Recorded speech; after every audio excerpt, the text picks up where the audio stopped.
Assalamualaikum, salam sejahtera,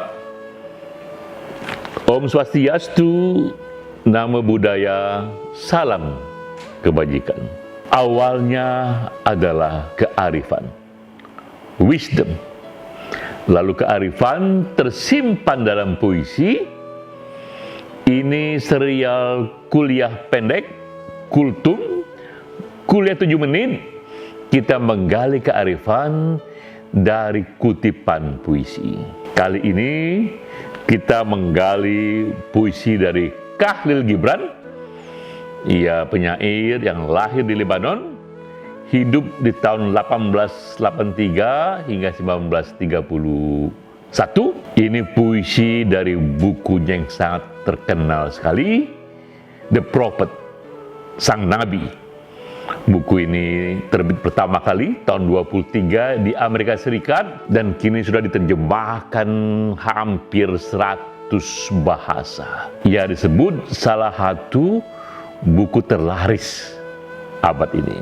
Satu kutipan yang terkenal adalah soal cinta.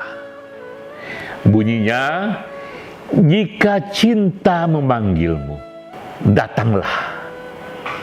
Walau pedang di balik sayapnya melukaimu. Cinta memangkasmu, bahkan menyalibmu, tapi demi pertumbuhanmu. Bukan main. Ini apa artinya ini? Ketika cinta memanggil, kita harus datang, walau pedang melukai, walau kita dipangkas, walau kita disalib. Tapi jika cinta yang memanggil, itu demi pertumbuhan kita. Apa makna ini? Nah, kita gali dulu Khalil Gibran. Ia memang hidup di Lebanon. Ia dalami peradaban di Lebanon, juga termasuk tradisi Kristen dan Islam. Namun ia pun hidup melanglang Eropa, Amerika. Di sana ia berjumpa berbagai filsafat barat. Gibran juga seorang pelukis. Di samping penyair, dia seorang pelukis juga, sehingga imajinasinya memang begitu jauh. Tapi selama hidupnya Gibran tidak menikah. Walau ia dianggap sangat romantis sekali, begitu banyak kutipan-kutipan cinta yang ia buat, sepanjang hidupnya ia tidak menikah. Sehingga cinta dalam puisi Khalil Gibran pun tidak hanya kita tafsir ini cinta erotik laki dan perempuan, tapi cinta di sini adalah gelora dari panggilan hidup. Ini passion, ini life calling, ini panggilan perjuangan. Jika jalan perjuangan datang, memanggil, datanglah sepenuh hati, walau pedang melukai. Kita ingat simbol dari riwayat sebuah piala. Piala itu ketika dia sudah jadi piala, bukan main itu indahnya dan ia diperebutkan dalam berbagai kejuaraan. Tapi tahukah kita bagaimana proses piala itu datang? Bagaimana piala itu lahir?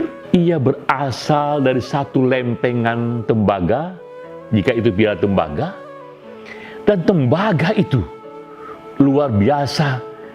Agar ia mudah dibentuk, ia dipanas-panaskan. Ia dipukul-pukul dengan martir, dengan palu. Kadang-kadang kembali ia disambung-sambung dengan las. Dia diamplas-amplas berkali-kali. Akhirnya ia didinginkan, dipanaskan kembali. Begitu menderita proses lempengan tembaga, sampai akhirnya ternyata ujungnya ia menjadi piala. Nah, itulah gambar secara simbolik betapa kadang-kadang hasil akhir yang begitu indah itu datang melalui satu proses yang penuh dengan penderitaan, seperti tadi lempengan tembaga, dia harus melalui semua pemukulan, semua las dan pemanasan untuk mudah dibentuk, dan akhirnya ia pun dicitrakan dan dipuja sebagai hal yang diperebutkan dalam kejuaraan. Nah, begitulah kira-kira gambaran Gibran mengenai makna hidup. Bagi Gibran dan juga saya menyetujuinya, hidup yang bermakna bukanlah sekedar kumpulan dari pesta malam, atau ini kumpulan senja sore hari remaja di pinggir pantai, tapi sebuah panggilan hidup, panggilan perjuangan.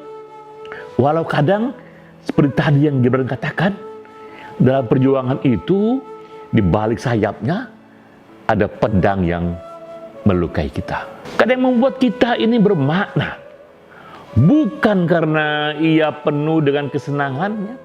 Kadang air mata, kadang penderitaan itu bermakna jika kita tahu ini kita kerjakan sepenuh hati, kita tahu bahwa ini passion kita.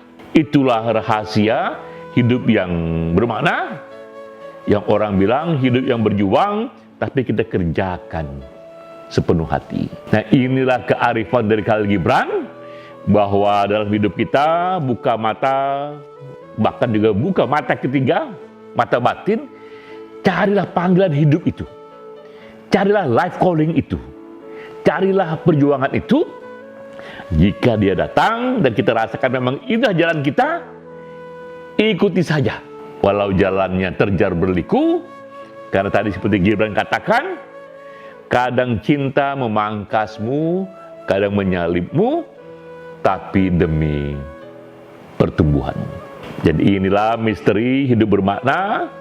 Tak penting duka atau derita, sejauh ada cinta di sana, ia membuat hidup kita terasa hidup yang berjuang. Sampai jumpa.